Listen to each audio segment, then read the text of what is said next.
Témoignage sur le génocide perpétré contre les Tutsis au Rwanda en 1994. Témoignage de M. Ndagijimana Jean Bosco, umurinzi w'igihango ou littéralement gardien du pacte ou de l'alliance. La voix que vous allez entendre est celle du journaliste de Hatana Africa Rwanda, journal en ligne. Ndagijimana Jean Bosco témoigne. Avant la guerre de libération nationale déclenchée par le FPR Inkotanyi en 1990, j'étais membre de l'église adventiste du 7e jour. Quand la guerre a commencé, nous avons remarqué des scissions au sein de l'église et certains ont commencé à trahir nos frères Tutsis avec lesquels nous prions.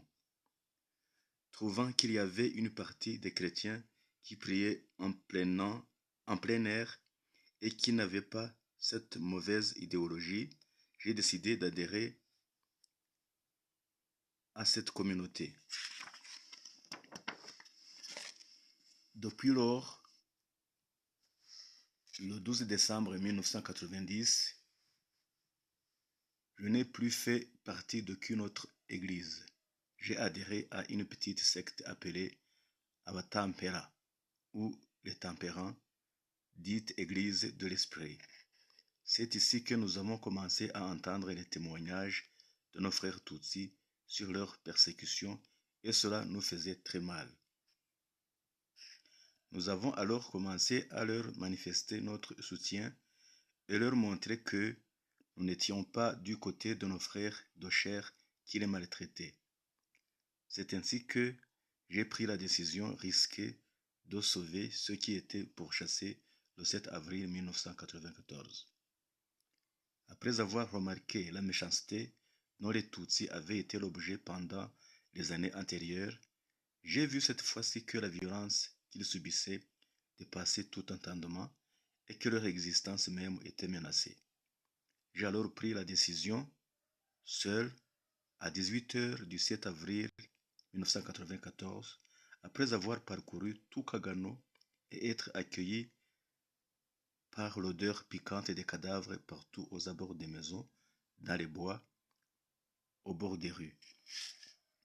Je me suis décidé que, comme je n'ai rien fait pour sauver ces gens, que je ferai tout mon possible pour sauver le Tutsi qui aura échappé à ces massacres perpétrés au grand jour, que je ferai tout pour qu'il vive et que celui qui voudra le tuer commencera par moi. C'est ce que j'ai demandé à Dieu et il me l'a fait le 8 avril 1994, quand une fille qui s'appelle Nyiranzarama Suzanne est arrivée chez nous. Elle a trouvé là ma sœur Nyirarembo Suzanne. Celle-ci l'a accueillie, mais à cause de la peur, elle est partie le matin. J'avais passé la nuit chez mon frère Emmanuel Munyakabanda, dont on avait tué l'épouse du fait de son ethnie Tutsi. Arrivé chez nous, j'ai constaté que la maison était fermée et j'ai demandé à une voisine appelée Nyiramusabwa pour qu'elle me dise où mes sœurs étaient parties. Elle m'a plutôt dit que je devais me garder d'ouvrir la maison parce qu'une bête s'y était introduite.